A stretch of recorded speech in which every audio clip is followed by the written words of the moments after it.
Jinky Pacquiao sinapubliko na ang anak nila ni Bato de la Rosa. Emmanuel Pacquiao.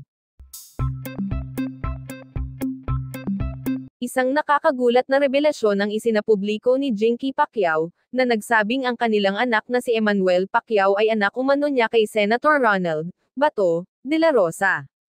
Ang pahayag na ito ay mabilis na naging usap-usapan sa publiko at nagdulot ng matinding intriga sa gitna ng mga kontrobersyang bumabalot sa pamilya Pacquiao.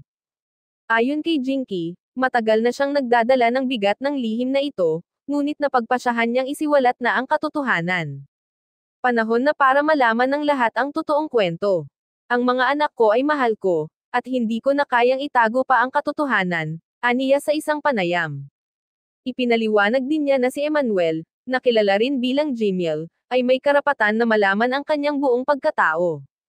Samantala, hindi nagbigay ng pahayag si Manny Pacquiao ukol sa isyu, ngunit ayon sa kanyang kampo, nananatili siyang nakatuon sa pagsuporta sa kanyang pamilya. Gayunpaman, may mga ulat na nagsasabing ang revelasyong ito ay nagdulot ng tensyon sa loob ng pamilya Pacquiao. Si Bato de la Rosa naman ay nagpahayag ng pagkabigla sa ginawang pagsisiwalat ni Jinky. Kung totoo ito, handa akong tanggapin ang anumang responsibilidad. Ngunit nais ko ring tiyakin na ang lahat ay dumaan sa tamang proseso, ani ng senador. Dagdag pa niya, naghihintay pa rin siya ng opisyal na resulta ng DNA test upang linawin ang sitwasyon. Ang revelasyon na ito ay nagdulot ng matinding reaksyon mula sa publiko.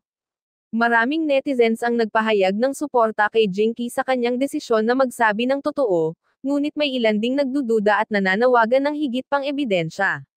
Habang patuloy na umiikot ang usapin, umaasa ang lahat na malalampasan ng pamilya Pacquiao ang kontrobersya at makahanap ng closure sa isyong ito.